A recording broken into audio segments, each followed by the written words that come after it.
let me be very clear. Our nation cannot afford another trillion-dollar war in the Middle East. And Bernie Sanders, as president, as commander-in-chief, will stop the unconstitutional wars that are causing death and pursue a foreign policy to affirm life. That's what is at stake in this 2020 election. You know, President Carter has pointed out that China, with all its human rights violations, hasn't been at war since 1979. How many wars do you think we have been in since then? Over 40. Over 40 conflicts. You know what China is doing? They're investing in solar energy. They're investing in wind energy. They're investing in the high-speed rail. They're investing in the energies of the future. Bernie Sanders wants to stop the wars, and he wants to deal with America leading in the battle to tackle the climate change crisis.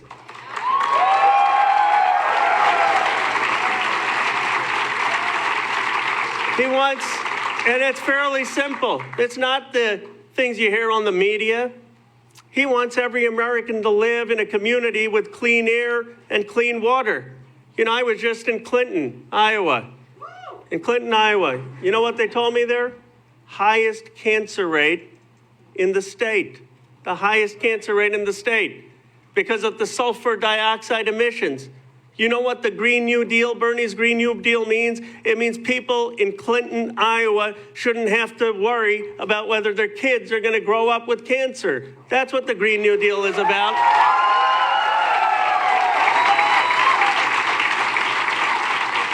The Green New Deal, Bernie's Green New Deal, is about bringing jobs. It's about creating thousands of solar and wind jobs like Moxie is doing in North Liberty, Iowa, and expanding that across the state. And it's about investing in high-speed rail and the solutionary rail so that we are transporting freight and passengers across electric rails instead of spending thousands and thousands of dollars on diesel and carbon emissions. It's about decarbonizing the transportation system, as Representative Jeff Kurtz is leading here in Iowa.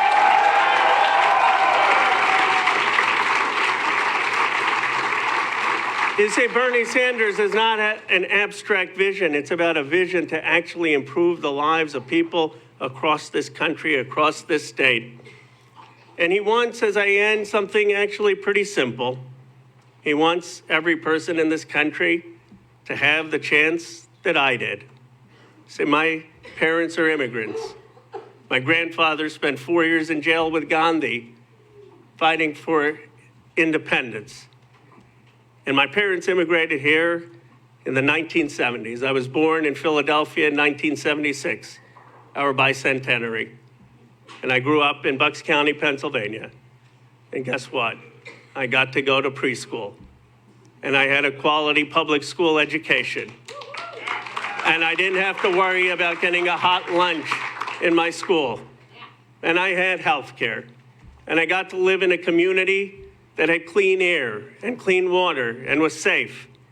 And I had school teachers who believed in me. And I had Little League coaches who believed in me. And at the age of 40, this country elected me to represent the most powerful economic district in the world, in Silicon Valley. What Bernie Sanders asks is simple.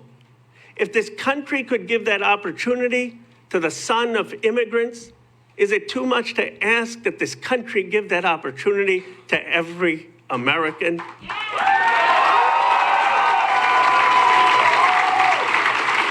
That, in a nutshell, is Bernie Sanders' vision to make the American dream possible for every American in every community, to unleash the true potential of our nation. My friends, we have a unique moment in history. We have the chance to elect the most progressive president in the history of the United States of America. We have a chance to elect on February 3rd Bernie Sanders as the next president of the United States. Thank you.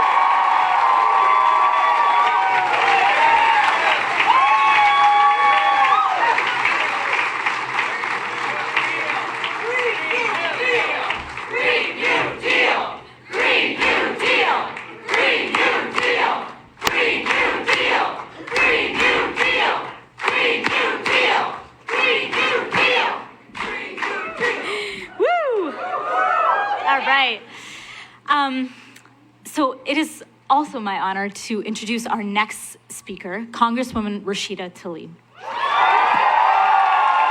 And the first time I met Congresswoman Rashida Tlaib was on November 12th of 2018, when about 250 Sunrisers were sleeping out in churches across DC and getting ready for the next day when they would go into Nancy Pelosi's office and demand that she back the Green New Deal and that all politicians swear off of oil and gas money. And we put out a call to say, Congresswoman, will you, just like tweet about us or something like that. And she showed up that night and she inspired all of those 250 young people. And the next morning she showed up and gave one of the most passionate speeches I have ever heard in my life, and just tears streaming down her face talking about the communities that she loves. So please I'm so excited to bring up this authentic and fantastic politician, Congresswoman Rashida Tlaib.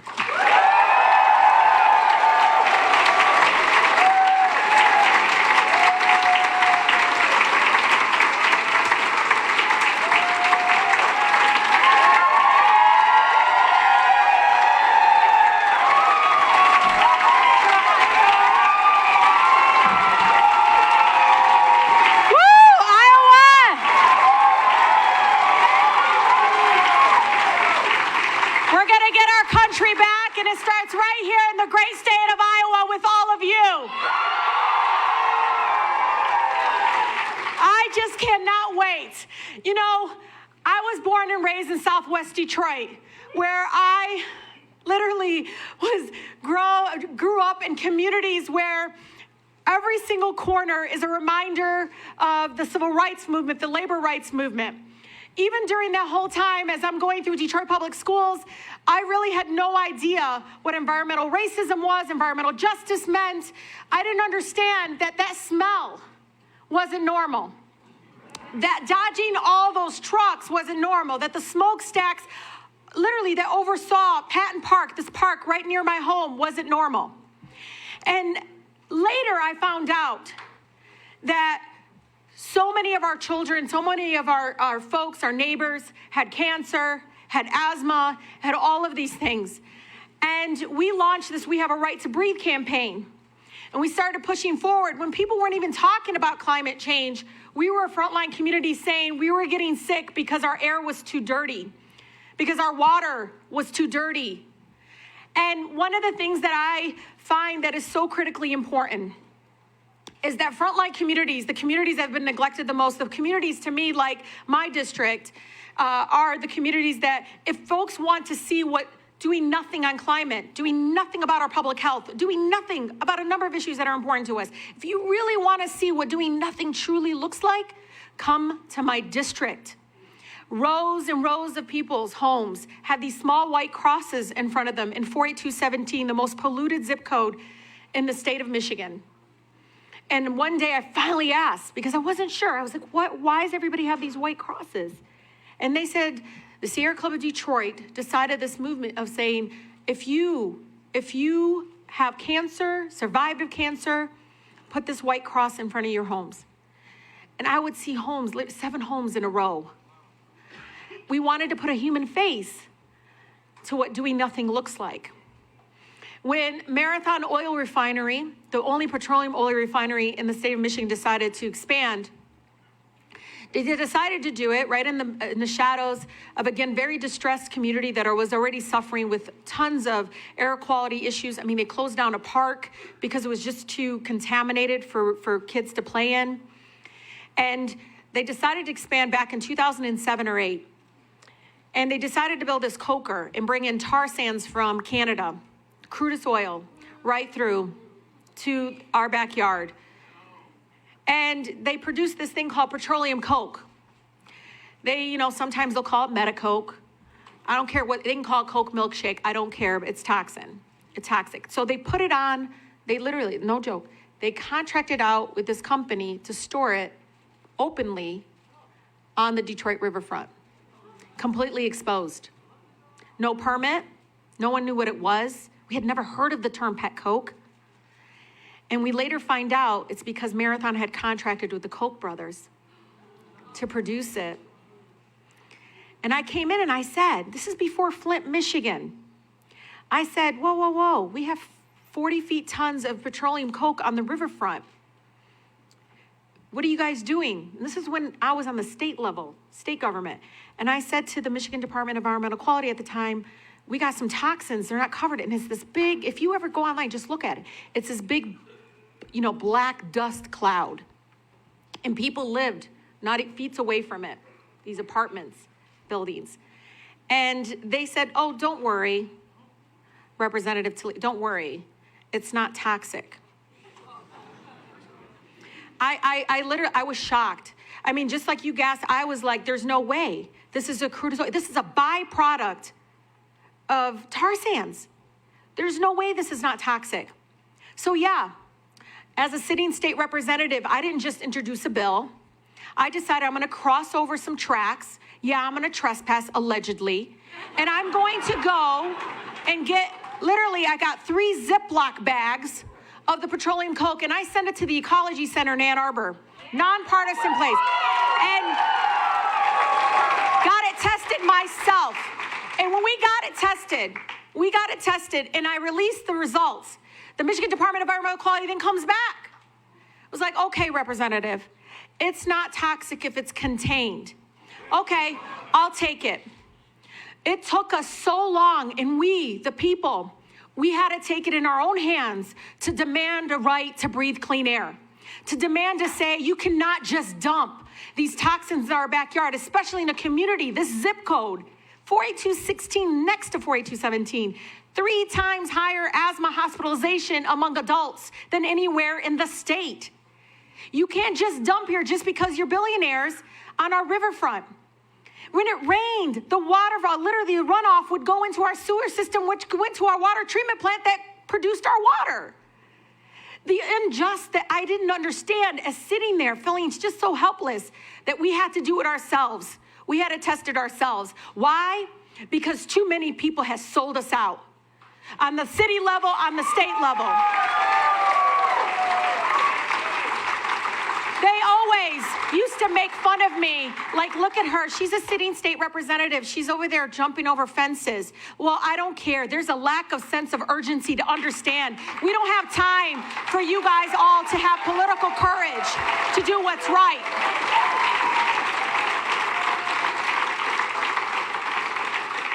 So, what I love at that moment when it all got removed, the kind of inspiration that it created among my residents of understanding that we don't have to be billionaires to matter. And when I think about who I was gonna support for president, it was so easy because all I had to think about was my 2 boys, Adam and Yusuf. My son Adam is literally my policy advisor. I'm not joking.